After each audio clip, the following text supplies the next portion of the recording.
I watched through my living room curtain as my daughter's car pulled into the driveway, trunk packed full, boxes stacked in the back seat. She wasn't here to visit. She was here to move in, to a house I no longer owned. My name is Patricia, though most people call me Patty, and I'm 72 years old.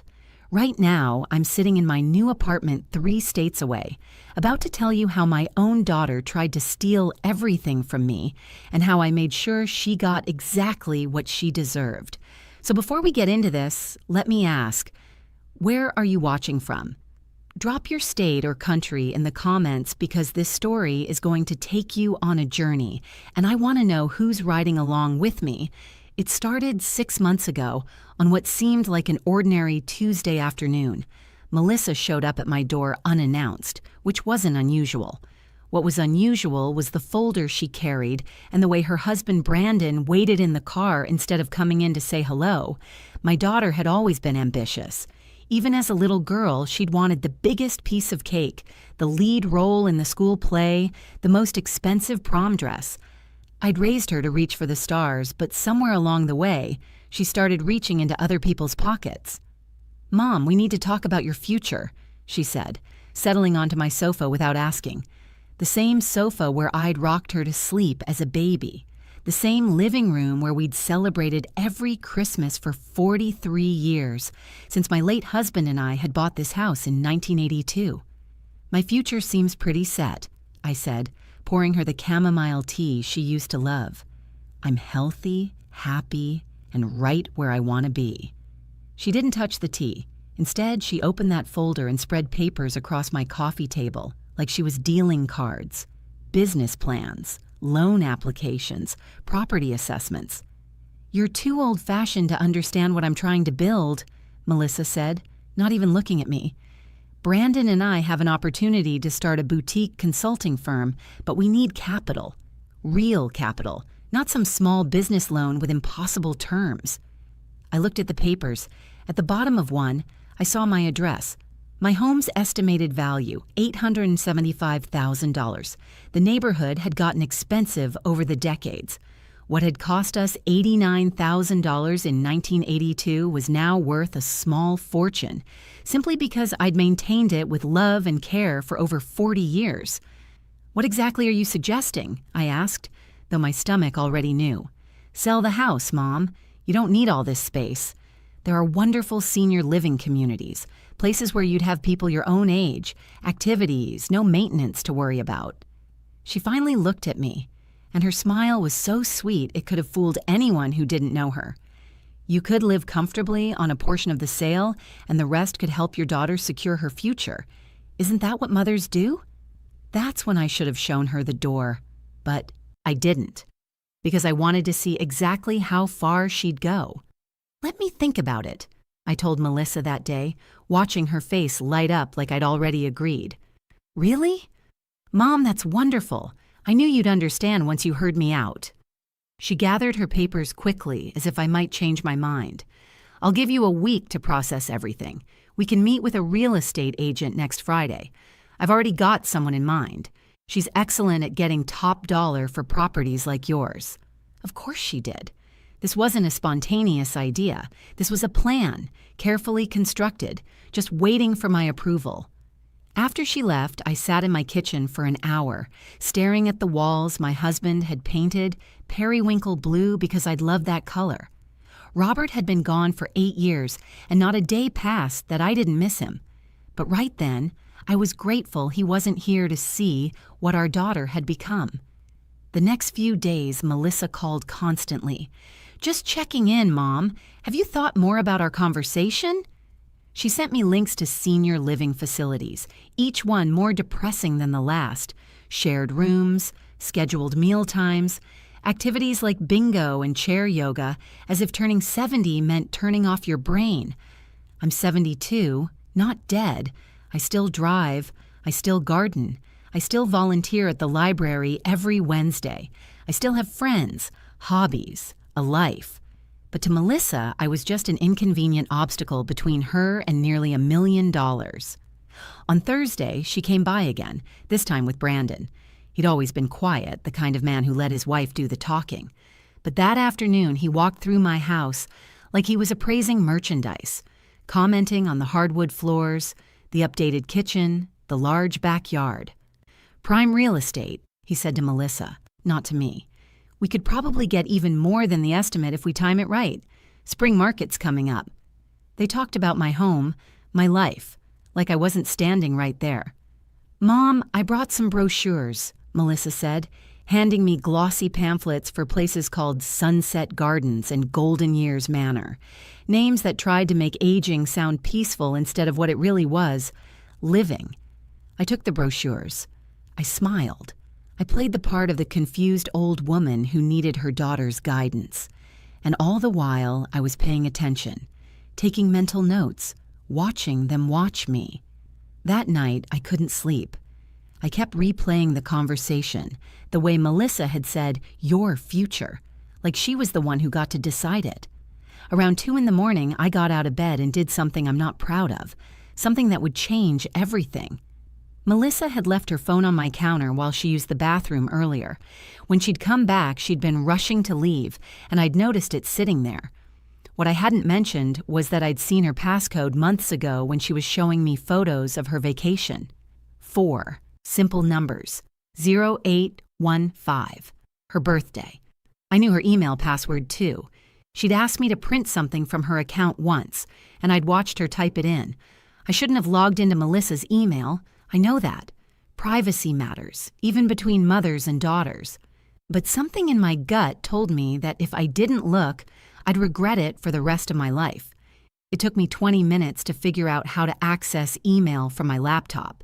I'm not completely technology illiterate, but I'm not what you'd call fluent either. Finally, I got in. The first few emails were ordinary, work correspondence, shopping confirmations. But then I searched for my name, and my heart dropped into my stomach. Mom agreed. Melissa had written to Brandon just hours after our first conversation. Well, she said she'd think about it, but that's basically a yes. She's too polite to say no to my face. Give her a week to feel like it was her idea, then we move forward. I kept reading. Another email, this one to someone named Richard Chen, a real estate attorney. "We'll need the sale to proceed quickly once she signs. My mother tends to overthink things, and I don't want her backing out. Can we structure it so the papers are final once she initials?" My hands were shaking so badly I almost closed the laptop. But I didn't. I kept going. 3 emails down, I found the one that made my blood run cold. It was a forward from Brandon to Melissa, sent 2 weeks before she'd even approached me. The subject line read, "Oakwood Senior Care Facility, shared room availability." I opened it. "Dear Mr. and Mrs. Peterson," the email began, "thank you for your inquiry about long-term care for your mother. We currently have availability in our shared accommodation wing. The monthly rate is $3,200, which covers room, board, and basic care services. Based on your description of her health status and financial situation, this would be our recommended option. More private arrangements start at $6,800 per month. But as you mentioned, budget is a concern." Budget was a concern. They were planning to sell my $875,000 house and stick me in the cheapest nursing home they could find, pocketing the difference. But it got worse. I found a text message thread that Melissa had forwarded to her own email, probably to keep a record. The conversation was between her and Brandon, dated just 3 days ago. Brandon, "What if she doesn't want to sell?" Melissa, "Then we move to Plan B. I've been researching. We could potentially get power of attorney if we can prove she's not mentally competent. She forgot my birthday last year, and she's mentioned mixing up her medications before." Brandon, "Is that enough?" Melissa, "It's a start. Worst case, we wait it out. She's 72. How much longer can she really hold on to that house anyway?" I read that message 17 times. Each time, I hoped I'd misunderstood. Each time, the words stayed exactly the same. My daughter wasn't just trying to take my house. She was planning to take my independence, my dignity, my entire life. And she was willing to paint me as mentally incompetent to do it. I closed the laptop. I didn't cry. I got angry. The next morning, I called my own lawyer. Not the family attorney who'd handled Robert's will. Melissa knew him. I found someone new, a woman named Susan Bartlett, who specialized in estate planning and elder law. I need to make some changes to my will, I told her over the phone, and I need to do it quietly. We met that afternoon at her office, a modest suite in a building downtown. Susan was maybe 50, with kind eyes and a no-nonsense demeanor. I showed her the emails I'd printed out. I watched her face tighten as she read them. "Mrs. Peterson, I'm very sorry you're going through this," she said, sliding the papers back across her desk. "Unfortunately, it's not as uncommon as you'd think. Financial exploitation of elderly parents is a growing problem." "I'm not elderly," I said sharply. "I'm 72 and perfectly capable." "I can see that," she smiled. "So let's make sure your daughter sees it too. What exactly did you have in mind?" I told her my plan.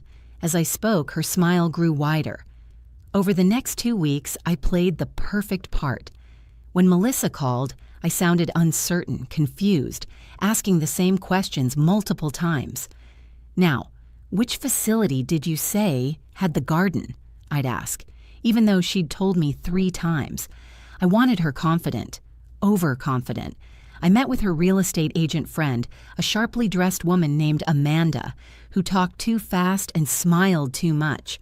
I asked simple questions about the selling process, nodding along as she explained market values and closing costs. "Your daughter mentioned you're looking to downsize," Amanda said, her tone dripping with condescension. "That's so smart. Houses like this require so much upkeep, and at your age—" "At my age, I still know how to use a lawnmower," I interrupted. "But yes, Melissa thinks it's time." I let them think they were winning. Meanwhile, I was busy. I met with Susan twice more. I contacted the charity that had meant the most to Robert and me, the Riverside Women's Shelter where we'd volunteered together for 15 years. I made phone calls. I signed papers. I opened new accounts. And I started packing. Not everything, just the things that mattered. Robert's wedding ring, our photo albums, my mother's china, the quilt my grandmother had made. I boxed them carefully and moved them to a storage unit across town, paying for a year in advance with cash. Melissa noticed nothing. She was too busy planning her business launch, sending me links to office spaces she and Brandon were considering. "Once the house sells, we'll be able to afford the perfect location," she told me during one visit, her eyes gleaming.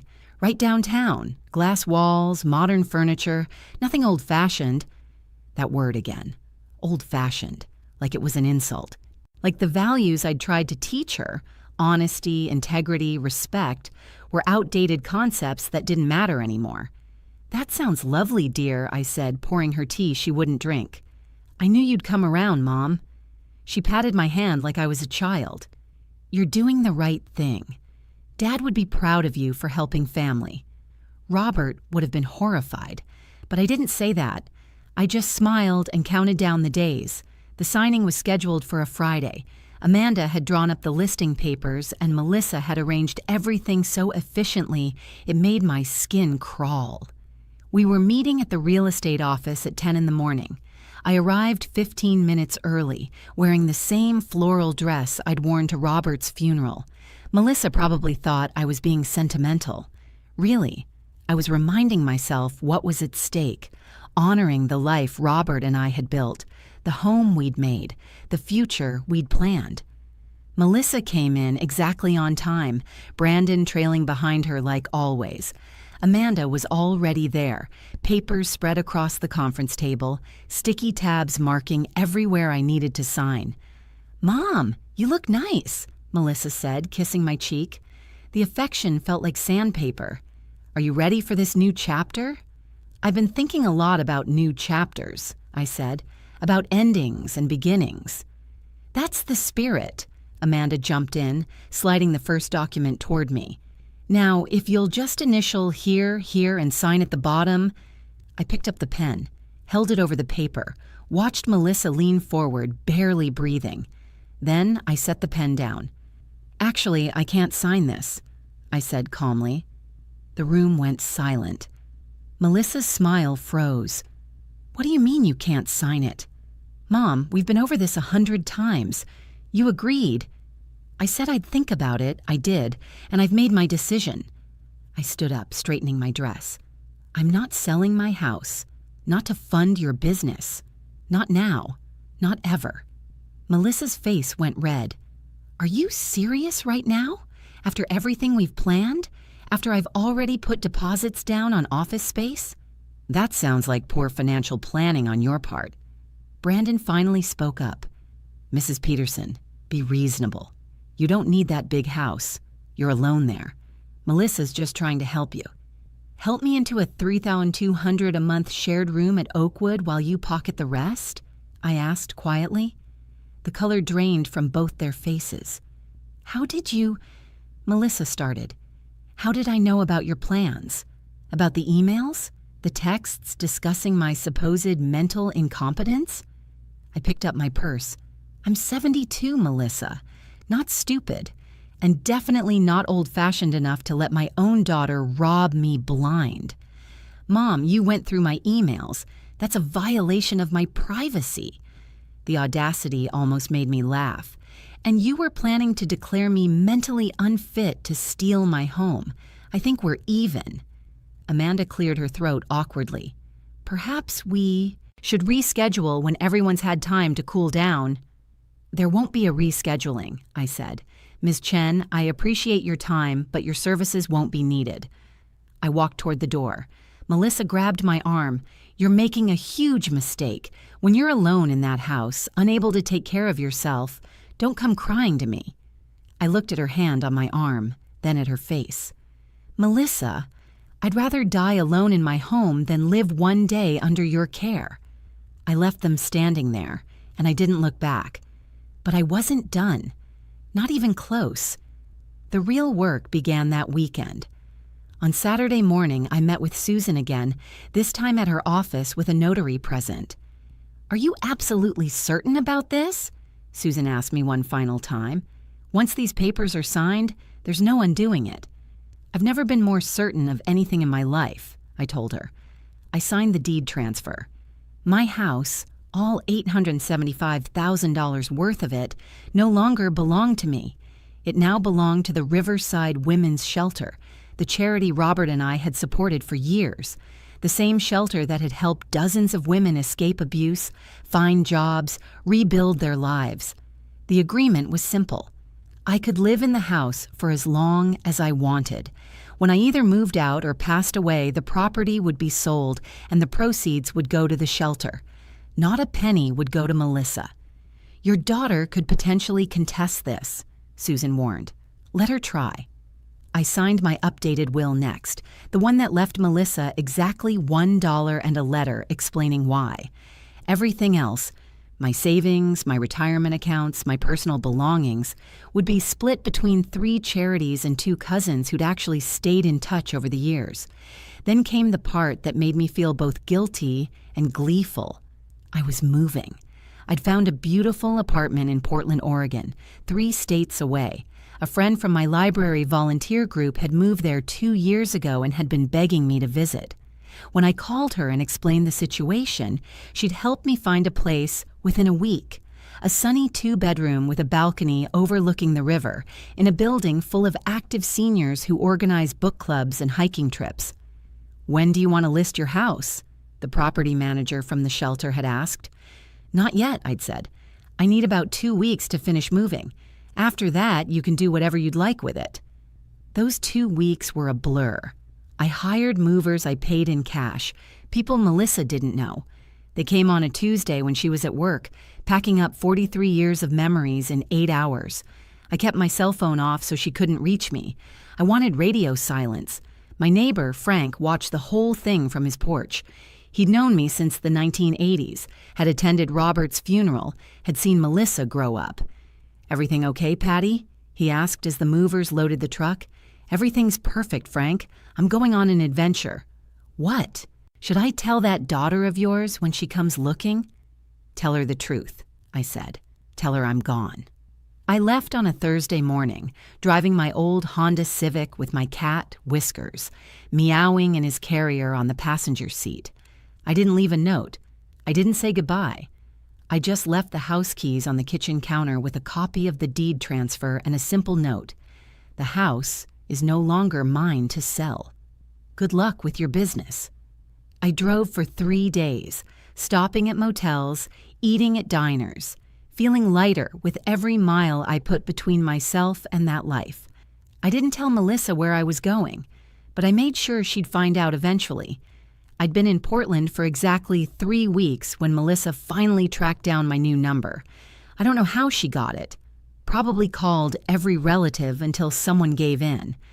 It was a Tuesday evening, and I was having tea on my balcony, watching the sun set over the river. My phone rang. Her name appeared on the screen. I let it ring 4 times before answering. "Hello? Mom!" She was screaming so loud I had to hold the phone away from my ear. "What the hell did you do? Where are you? Why is there a charity sign on our house?" "Not your house, Melissa. It was never your house." "You donated it? Donated it? Are you insane? That's my inheritance. That's my future." "Your inheritance is $1. Check your mail. My new will should arrive any day now." The silence that followed was so complete I thought she'd hung up. Then, "You can't do this. I'll contest it. I'll get a lawyer." "I already have a lawyer, a very good one, and I'm completely mentally competent in case you were wondering. Sharp as a tack, according to my doctor. I had him document it just in case you try pulling that incompetency stunt you and Brandon discussed." I heard her breathing on the other end, heavy and angry. "This is because I asked you to sell? Because I wanted help starting a business? What kind of mother punishes her daughter for asking for help?" "The kind whose daughter tried to have her declared incompetent and stuffed in a cheap nursing home," I said calmly. "I read the emails, Melissa, the texts, all of it. You had no right to plan out my entire future without my consent. But here we are." Another long silence. When she spoke again, her voice had changed. Softer, calculating. "Mom, I think we got off on the wrong foot. Maybe I pushed too hard. Why don't I come visit wherever you are? We can talk this through. I'm sure we can work something out." And there it was. She still thought she could manipulate me. Still thought if she showed up in person, turned on the tears, played the devoted daughter, I'd crack. "I'm not telling you where I am," I said. "Come on, Mom. I'm your daughter, your only child. You can't just cut me off completely." "Watch me." "Fine, fine." The rage was back. "Stay hidden in whatever hole you've crawled into, but you're going to get old, Mom. You're going to get sick. And when you do, when you're lying in a hospital bed with no one to visit you, no one to take care of you, you're going to regret this. You're going to die alone." I took a sip of my tea, watched a boat drift down the river. "Melissa, I'd rather die alone and free than live one day as your prisoner. Goodbye." I hung up. She called back 17 times that night. I blocked her number. 2 days later, my cousin Jennifer called. "Melissa's asking everyone where you are. She sounds desperate." "Let her be desperate," I said. "Don't tell her anything." "I won't. But Patty, she's your daughter." I know. That was the hardest part. Life in Portland was peaceful, almost too peaceful at first. I'd spent so many decades being a mother, a wife, a caretaker, that I barely remembered how to just be Patty. But I learned. I joined the book club in my building, made friends with a woman named Dorothy who taught watercolor classes, started volunteering at the local animal shelter on Wednesdays. Turned out I liked cats even more than I'd thought. Whiskers certainly approved. My apartment overlooked the river, and every morning I'd have coffee on the balcony, watching joggers and cyclists pass below. No yard to maintain, no gutters to clean, no memories haunting every corner. But I'd be lying if I said I didn't think about Melissa. Every time my phone rang with an unknown number, my heart would jump. Part of me hoped she'd apologize. Actually, apologize. Not just try to manipulate me back into her plans. But the calls that did come were never from her. She'd given up trying to reach me directly. Instead, she tried going through others. Jennifer called once a month with updates I never asked for. Melissa's business didn't work out, she told me in July. They couldn't get the funding without your house money. That's unfortunate, I said, feeling nothing. In September, she and Brandon are having problems. I think the stress got to them. Marriage is hard, I replied neutrally. In October, she asked about you, wanted to know if you were okay. I'm fine. Please stop giving her updates about me. I wasn't trying to be cruel. I just needed space, distance, a life that was mine and mine alone. The shelter sent me updates about the house. They'd decided not to sell it immediately. Instead, they were using it as transitional housing for women leaving abusive situations. Up to 3 families could live there at a time, rent-free, while they got back on their feet. Robert would have loved that. I certainly did. You've changed lives, the shelter director told me during a phone call.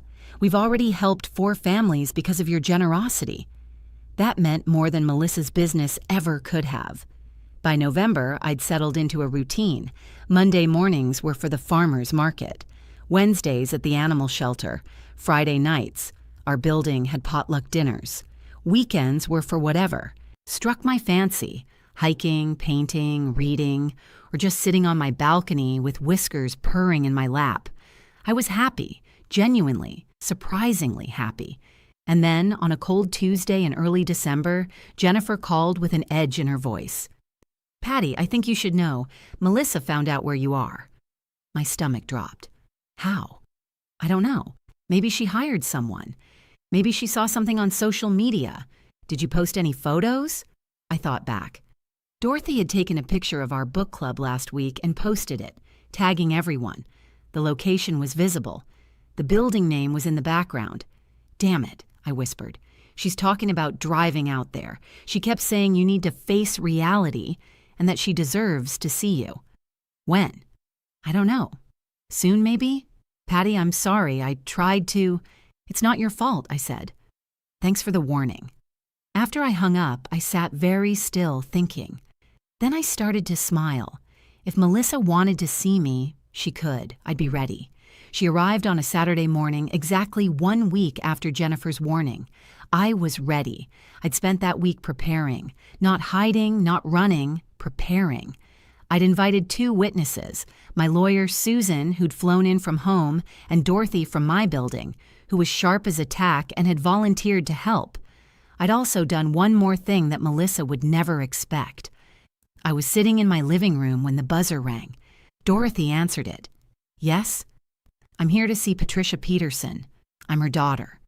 Melissa's voice came through, tight and controlled. Come on up, 4th floor, apartment 4C. I heard footsteps in the hallway, then knocking. Dorothy opened the door. Melissa stood there with 2 large boxes and a rolling suitcase. Her face was thinner than I remembered, with new lines around her mouth. She looked older, tired. When she saw me sitting in my armchair, her expression flickered between anger and something that might have been relief. Mom, she said. Melissa. She noticed Dorothy standing by the kitchen, Susan sitting on the couch with a notepad. Who are these people? Are you seriously having witnesses for this? Come in or don't, I said calmly. But if you're staying, put your boxes down. You're blocking the doorway. She dragged everything inside, breathing hard. I drove 14 hours to get here. 14 hours, Mom. You couldn't even give me your address? I had to track you down like you're some kind of criminal? You tracked me down like I'm prey, I corrected. There's a difference. Oh, don't be dramatic. She looked around my apartment, her nose wrinkling slightly. This is where you've been hiding? It's so small. It's perfect. She turned to face me fully. Okay, you've made your point. You were mad about the house thing. I get it. But this has gone on long enough. I'm here now. Let's talk about how to fix this. Fix what exactly? Fix us. Fix this family. She gestured wildly. You can't just abandon your only daughter because of one disagreement. One disagreement? I stood up slowly. Melissa, you tried to steal my house. You planned to declare me incompetent. You were going to put me in a cheap nursing home and take everything I'd worked for my entire life. That's not... I wasn't... She stopped, realizing denial wouldn't work with witnesses present. Okay, maybe I got carried away with the planning, but it was never malicious, Mom. I just needed help, and you have so much, and I have so little. You have so little because you spend everything you earn, I said. That's not my emergency to fix. She changed tactics, her eyes welling with tears. Fine, you're right. I messed up. I'm sorry, okay? I'm sorry. But I'm still your daughter. I'm still family, and families forgive each other. If you're watching this and you haven't already, please subscribe to this channel, because what happened next, you're not going to believe. I looked at my daughter standing in my living room with her boxes and her suitcase and her plans, and I said the words I'd been practicing for weeks. You're right. You are my daughter, which is why I'm giving you exactly what you deserve. Melissa's face lit up. She actually smiled. Thank you, Mom. Thank you. I knew you'd come around. I knew deep down you'd... $1, I interrupted. The smile froze. What? You'll inherit $1 from me. It's already in my will, signed and notarized. Susan here has copies. I gestured to my lawyer, who nodded confirmation. You can't be serious. Completely serious. The rest goes to charities and to cousins who actually call me on my birthday. I paused.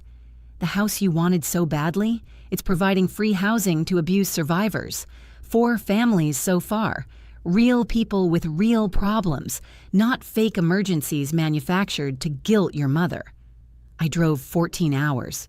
In a car I didn't ask you to drive, to an apartment I didn't invite you to, carrying boxes I assume are full of your things, which means you plan to move in here without asking. Am I wrong? She didn't answer. The silence was answer enough. Those boxes go back in your car, I said firmly. You're not staying here. You're not welcome here. And before you threaten me with abandonment or loneliness or whatever manipulation you've prepared, let me save you the trouble. I have friends. I have a community. I have a life I built without you, and it's better than anything I had before. I'm your daughter. Her voice cracked, and for a moment I almost felt sorry for her. Almost. Then act like it, I said quietly. Daughters don't steal from their mothers. They don't scheme and plot and lie. You want forgiveness? You want a relationship? Then you need to actually earn it, not with tears, not with guilt trips, with genuine change. Susan stood up, holding out a document. Mrs. Peterson, this is unnecessary. She should see it, I said. Susan handed Melissa a paper. It was a restraining order application, filled out but not yet filed.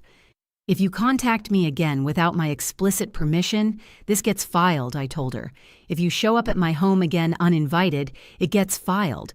If you harass my friends or my family for information about me, it gets filed. Melissa stared at the paper, her hands shaking. You'd really do this? To your own daughter? You'd really have tried to declare your own mother incompetent for money, I replied. So yes, I really would. She grabbed her boxes with jerky, angry movements. Tears were streaming down her face now, but I couldn't tell if they were genuine or performance. Maybe she couldn't either anymore. At the door, she turned back one last time. You'll regret this. The only thing I regret, I said, is not doing it sooner. She left. The door closed. I heard her footsteps fade down the hallway.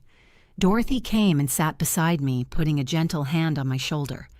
Susan started packing up her papers. Whiskers jumped into my lap, purring. Are you okay? Dorothy asked softly. I took a deep breath, looked around my small, perfect apartment with my friends and my cat and my freedom. Yeah, I said, I really am. And for the first time in months, maybe years, I meant it.